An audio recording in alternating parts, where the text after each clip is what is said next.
एक्झाममध्ये simplex method solve करण्यासाठी तुम्हाला अशा प्रकारचं इक्वेशन दिलं जाईल. पहिलं दिलं जाईल मॅक्झिमाइज असेल किंवा मिनिमाइज असेल. मग अशा प्रकारे एक इक्वेशन दिलं जाईल. Z is equal to x1 plus 2x2 plus 3x3. म्हणजे हेच असेल असं नाही, याच्यात वेगळंही असू शकतं. तर मी हे घेतलं. नंतर घ्यायचं त्याचे सब्जेक्टिव्ह, म्हणजे ते दिलेलेच असतील. सब्जेक्टिव्ह म्हणजे काय, हे आपण कन्स्टंट म्हणूया. तर मग फर्स्ट, सेकंड अँड थर्ड. मग इथं काय घेतलेत मी 3 कन्स्टंट घेतलेत. मग ह्याच्यामध्ये मी काय घेतलं 7x1 x3 less than equal to 6 घेतला आहे. नंतर x1 plus 2x2 less than equal to 20, 3x2 plus 4x3 less than equal to 30. आणि हे काय दिले तर त्याचे values x greater than equal to 0, y greater than equal to 0, z greater than equal to 0. ठीक आहे. तर मग आहेत सगळ्याचे. तर मग पाहूयात. तर स्टेप 1, आता हे सोल्युशन सॉल्व करण्यासाठी आपल्याला मल्टिपल स्टेपचा यूज करावा लागतो. तर मग त्याच्यामधली काय स्टेप 1 आहे. स्टेप 1 कशाच्या रिलेटेड असते, तर पहिली असते तुमची स्लॅक व्हेरिएबल. म्हणजे इनइक्वॅलिटीजला इक्वॅलिटी करण्यासाठी आपण स्लॅक व्हेरिएबल इथं यूज करतो. तर मग अशा प्रकारे जे कन्स्टंट आहेत हे 3 इथं मी मांडून घेतले आणि त्याच्यामध्ये काय घेतले स्लॅक व्हेरिएबल टाकून घेतले. म्हणजे काय, तर जे हे कन्स्टंट आहे याच्यामध्ये S1, S2 आणि S3 ॲड केले. आता हे स्लॅक व्हेरिएबल कशावरून ठरतात, तर हे स्लॅक व्हेरिएबल तुम्हाला जो मॅक्झिमाइज किंवा मिनिमाइज दिलेला असेल, मग त्याच्यामध्ये मी इथं मॅक्झिमाइज घेतलेले आहेत. तर ह्याच्यामध्ये बेसिक व्हेरिएबल कोणते कोणते घेतलेत, x1, x2 अँड x3. मग याला आपण ठरवू S1, S2 अँड S3. मग मी इथं हे टाकून घेतले. नेक्स्ट काय ह्याच्यात मॅक्झिमाइज झेड. आता पहिल्यांदा ह्याची काय करायची, इक्वॅलिटीजला इक्वॅलिटी करून घ्यायची. तर मग ह्याच्या प्रकारे मी काय घेतले, पहिल्यांदा झेड काढून घेतला आहे. म्हणजे काय, x1 plus 2x2 plus 3x3 plus 0s1 plus 0s2 plus 0s3. अशा प्रकारे स्लॅक व्हेरिएबल टाकून घेतले. नंतर काय घेतला, तर जो आपले कन्स्टंट दिलेले आहेत म्हणजे सब्जेक्टिव्ह दिलेला आहे, तो मग ह्याला पण काय करू आपण इक्वल करून घेऊयात. मग पहिल्यांदा 7x1 x3 s1चा घेऊन घेतला. तर मग ह्याच्यामध्ये जे बेसिक व्हेरिएबल नाही आहे तर ते काय करायचं, आपल्याला पुट करायचे. तर मग 7x1 plus 0x2 plus 1x3. म्हणजे मी काय केला, इथं x2 नव्हता तर मी काय केला 0x2 इथं ॲड केला. x3 आहे म्हणून ह्याच्या x3च्या आधी 1 असते, मग x3 घेतला. S1 जशाला तसा येईल, म्हणजे S1च्या आधी काय असतो, इथं 1 असेल. प्लस 0s2 0s3 ह्याच्यामध्ये ॲड करून घेतले इक्वल टू 6. नेक्स्ट काय आहे, दुसरा कन्स्टंट काय आहे x1.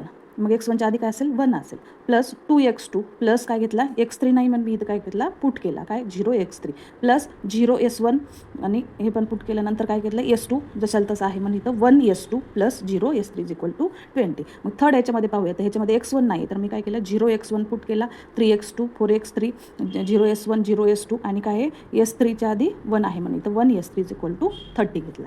तर मग ही झाली फर्स्ट स्टेप. नेक्स्ट असते आपली सेकंड स्टेप. तो सेकंड स्टेप कशी काय असते, तर आपला असतो इनिशियल टेबल. तर इनिशियल टेबल आपल्याला ड्रॉ करण्यासाठी कशाची गरज पडते, तर कॉम्पोनंटचे बेसिक व्हेरिएबल घ्यायचे. हे बेसिक व्हेरिएबल इथं मांडून घेतले. नंतर झेड जो आहे तो CJ म्हणून आपण इथं काय करतो मांडून घेतो, सोल्युशन आणि रेशो काढायचे असले. नंतर ZJ काढतो आणि CJ मायनस ZJ. म्हणजे हे काय आहे, तर CJ मायनस ZJ जे आहे ही एक कंडिशन असते. मिनिमाइज असेल किंवा मॅक्झिमाइजमध्ये आपल्याला हे सॅटिस्फाय करून घ्यावं लागते. मग मिनिमाइजसाठी कोणती कंडिशन आहे, तर CJ minus ZJ greater than equal to 0. आणि मॅक्झिमाइजसाठी कोणती आहे, CJ minus ZJ less than equal to 0. तर मग आपलं इक्वेशन काय आहे, मॅक्झिमाइज आहे. तर मग आपल्याला कोणती कंडिशन अप्लाय करायची, तर CJ मायनस ZJ काय लेस दॅन इक्वल टू 0. तर मग चला आपण पाहूयात. तर मग ह्याच्यासाठी मी काय केलं, टेबल ड्रॉ करून घेतला आहे. इथं झेडच्या सगळे एलिमेंट्स टाकून घेतलेत. हे बेसिक व्हेरिएबल टाकून घेतला आहे. आता झेडचे एलिमेंट म्हणजे पहा, इथं काय आहे x1च्या आधी 1 आहे तर 1 टाकला, इथं 2 आहे तर 2 टाकला, इथं 3 आहे तर 3 टाकला, इथं 0 इथं 0 0 अँड 0. नेक्स्ट बेसिक व्हेरिएबल मांडून घेतले. आता बेसिक व्हेरिएबल बघा x1 x2 x3 S1 S2 and S3 इथं असे मांडून घेतले. नंतर काय घेतले, हे बेसिक स्लॅक व्हेरिएबल मांडून घेतले. कोणते कोणते घेतले होते स्लॅक व्हेरिएबल, तर S1 S2 अँड S3 मग इथं मांडून घेतले. मग S1 आणि S2 S3चे कॉम्पोनंट कोणते होते, हे बघा हे कॉम्पोनंट आहेत. काय S1चा कॉम्पोनंट 0 आहे, S2चा कॉम्पोनंट 0 आहे, S3चा 0 आहे. तर मग इथं कॉम्पोनंट मांडून घेतले.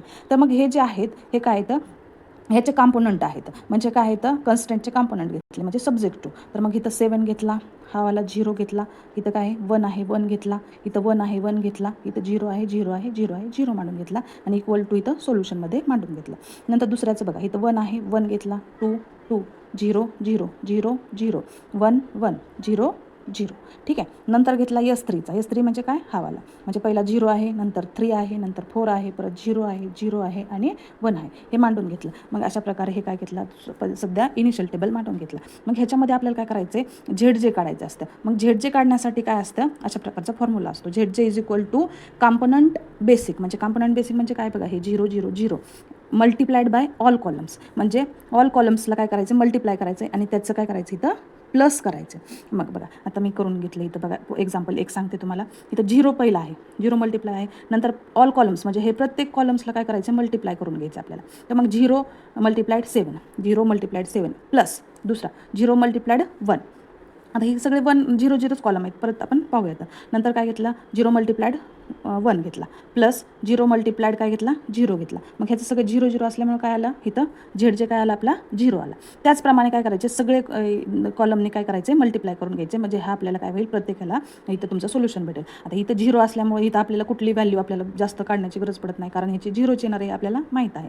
तर मग हे झाला झेड जे. आता बघा आता मॅक्झिमाईजची कंडिशन काय होती सी जे मायनस झेड जे. आता सी जे तर आपल्याला इथं वरती दिलेलंच आहे. मग नंतर काय करायचं आहे मायनस झेड जे, म्हणजे आता हे झेड जे पण निघाला. मग काय करायचं ह्याच्यामध्ये सी जे मायनस झेड जे करायचं. 1मधून 0 गेला काय होईल 1च राहील.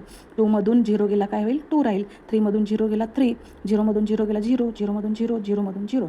समजलं इथपर्यंत हे समजून गेलं.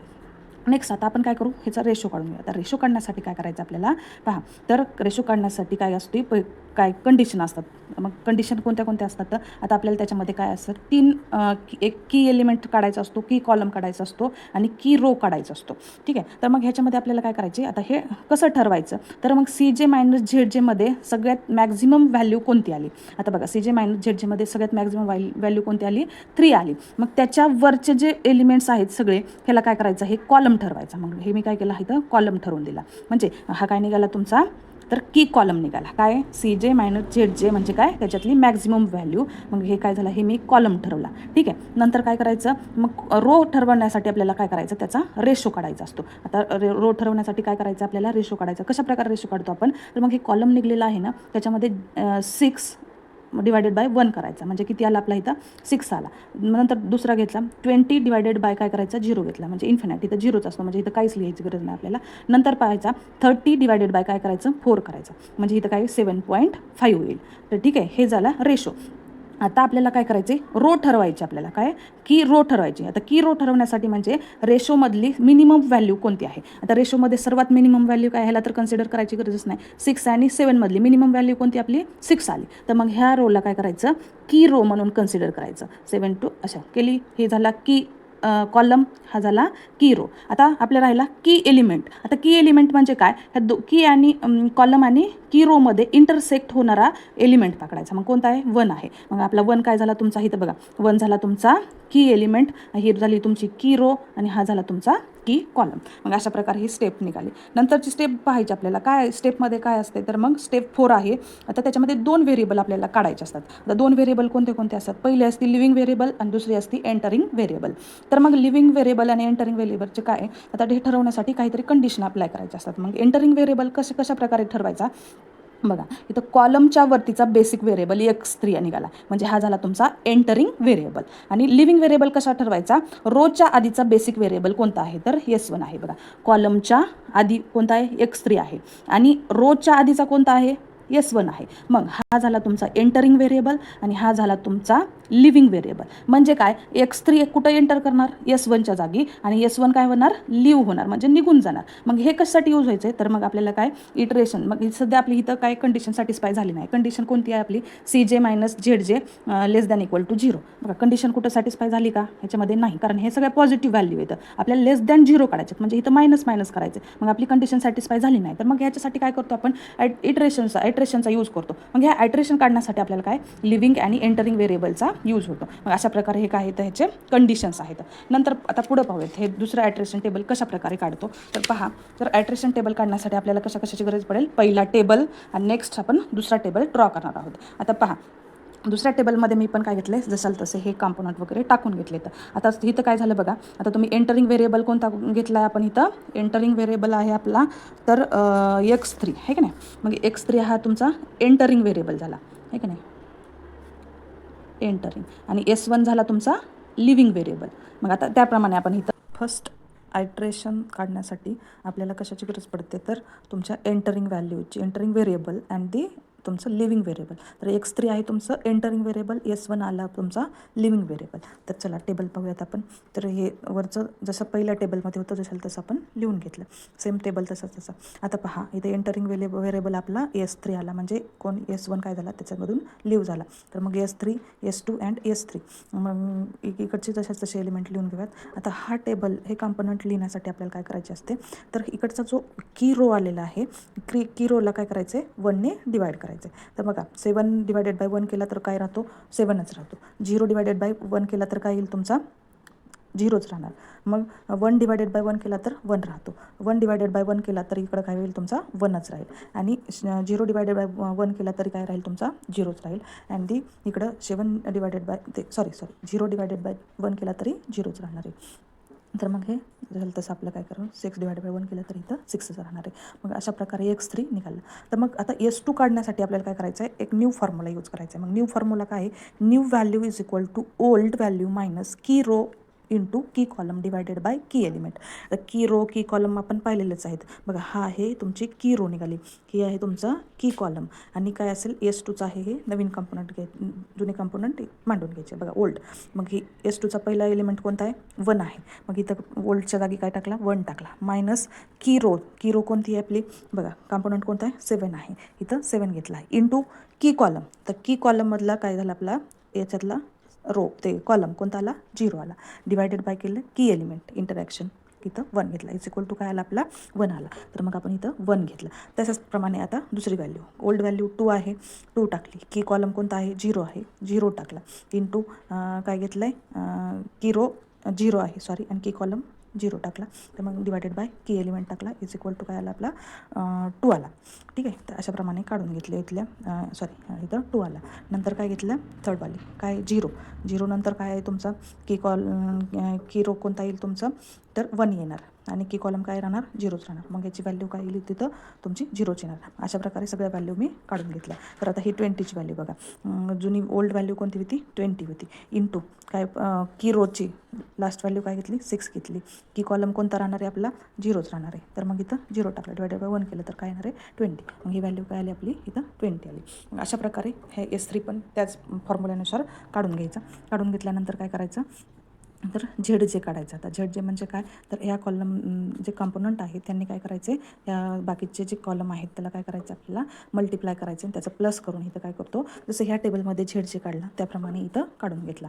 मग नंतर काय केलं CJ मायनस ZJ, तर त्याचप्रमाणे इथं मी काय घेतले काढून घेतले. तर मग ह्याच्यामध्ये काय करायचं आपल्याला, हे की रो आणि की कॉलम ठरवण्यासाठी कोणता फॉर्म्युला यूज करतो, तर मग आपण म्हणजे की कॉलम ठरवण्यासाठी CJ मायनस ZJ ह्याच्यातली मॅक्झिमम व्हॅल्यू कोणती आली पाहिजे. आता पहा CJ मायनस ZJ मधले मॅक्झिमम व्हॅल्यू कोणती आली, इथं मायनस आहे मग कोणती आली 2 आली. मग 2च्या वरचे जो कॉलम येईल तो कोणता आला की कॉलम आला. आणि नेक्स्ट काय केले तुमचा रेशो काढून घेतला. रेशो काढून घेतल्यानंतर ह्याच्यातली मिनिमम व्हॅल्यू कोणती आहे रेशोमधली, तर 10 इथं तर पकडण्याची गरज नाही, तर कोणती 10 आणि 2 म्हणजे कोणती आली 2 आली. तर 2 मधली काय झाला तुमचा हा रो झाला. तर मग हे की रो आणि ही की कॉलम आला. तर मग अशा प्रकारे काय झाला फर्स्ट इटरेशन आपण काढून घेतलं. आता पाहूयात कंडिशन सॅटिस्फाय होते का. कंडिशन कोणती असते CJ minus ZJ less than equal to 0. Condition पाहूयात. बघा इथं मायनस आहे, इथं प्लस आहे, इथं 0 आहे, मायनस आहे 0 0, पण इथं काय मायनस ठीक आहे, पण हे 2 पॉझिटिव्ह आलं. मग कंडिशन नॉट सॅटिस्फाय. मग कंडिशन नॉट सॅटिस्फाय असले तर आपल्याला काय करायचं आहे आयट्रेशन सेकंड पाहायचं आहे. आता आयट्रेशन सेकंड पाहण्यासाठी आपण कशाची गरज पडते, आपल्याला 2 व्हेरिएबलची गरज पडते. कोणते एक लिव्हिंग अँड दुसरा entering variable. Living and entering variable कसं पाहतो तर आपण काय करतो, आपण की कॉलमच्या वरचा जो असतो त्याला काय म्हणतो आपण एंटरिंग व्हेरिएबल म्हणतो, आणि की रोच्या आधीचा जो व्हेरिएबल आहे त्याला काय म्हणतो लिव्हिंग व्हेरिएबल म्हणतो. मग इथं X2 आला आपला एंटरिंग व्हेरिएबल, S3 आला आपला लिव्हिंग व्हेरिएबल. ठीक आहे. आता हा टेबल आहे आपला आयट्रेशनचा सेकंड टेबल. तर आपण हे पाहून घेऊयात. आता सेम प्रोसेस जे आयट्रेशन फर्स्टमध्ये केली ते आयट्रेशन सेकंडमध्ये आपल्याला पाहायचे आहे. आता हा झाला तुमचा ओल्ड टेबल आणि हा झाला तुमचा न्यू टेबल. मग अशामध्ये ओल्डमध्ये काय करायचं, ह्या ओल्ड व्हॅल्यू घ्यायच्या, तर की रो अँड तुमचे की कॉलमनुसार काय करायचे हे कॉम्पोनंट आपल्याला लिहून घ्यायचे आहेत. आता पाहून घेऊयात आपण.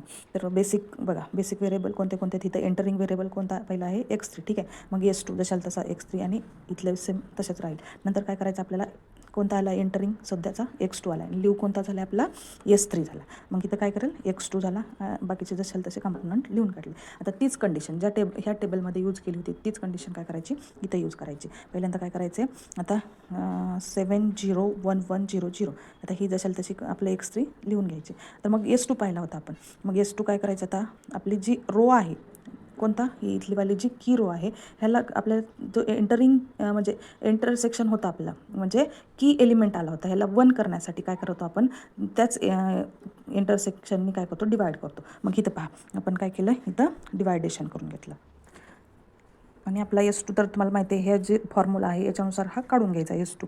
मग अशा प्रकारे S2 आपल्याला निघणार आणि S2 आहे हा आपल्याला ह्या फॉर्म्युल्यानुसार इथं काढून घेतला आणि x2 काढायचा आहे तर आपल्याला काय करावं लागतो तर मग जो की एलिमेंट आहे इथला ह्याला काय करायचं 1 करायचं असते म्हणून आपण काय करतो आहे त्यानेच काय करतो त्या की एलिमेंटने काय करू इथं डिवाइड करू. मग 28 डिवायडेड बाय काय घेतला मी 3 घेतला. नंतर काय घेतला 3 डिवायडेड बाय 3 केलं तर काय येईल मग 1 म्हणजे हा इंटरसेक्शन एलिमेंट काय झाला 1 झाला. नंतर काय घेतला 0 डिवायडेड बाय 3 घेतला तर 0च राहणार आहे. -4 डिवायडेड बाय 3 घेतला तर काय होईल या प्रकारे व्हॅल्यू येणार आहे. मग ह्या प्रकारे सगळ्या व्हॅल्यू इथं मी काढून घेतल्या. मग ही झाला तुमचा x2 आणि ZJ तर इथल्या प्रमाणात जे ZJ काढला होता इथं सेम काढून घ्यायचा. नंतर तर CJ - ZJ. आता आपल्याला कंडिशन सॅटिस्फाय झाली का हे पाहायचं आहे. आता बघा कंडिशन सॅटिस्फाय होण्यासाठी जी ही कंडिशन आहे तर आपण इथं पाहून घेऊयात. कंडिशन सॅटिस्फाय झालेली आहे तर इथं मायनस आला आहे 0 0 -0 आणि मायनस म्हणजे आपली ही कंडिशन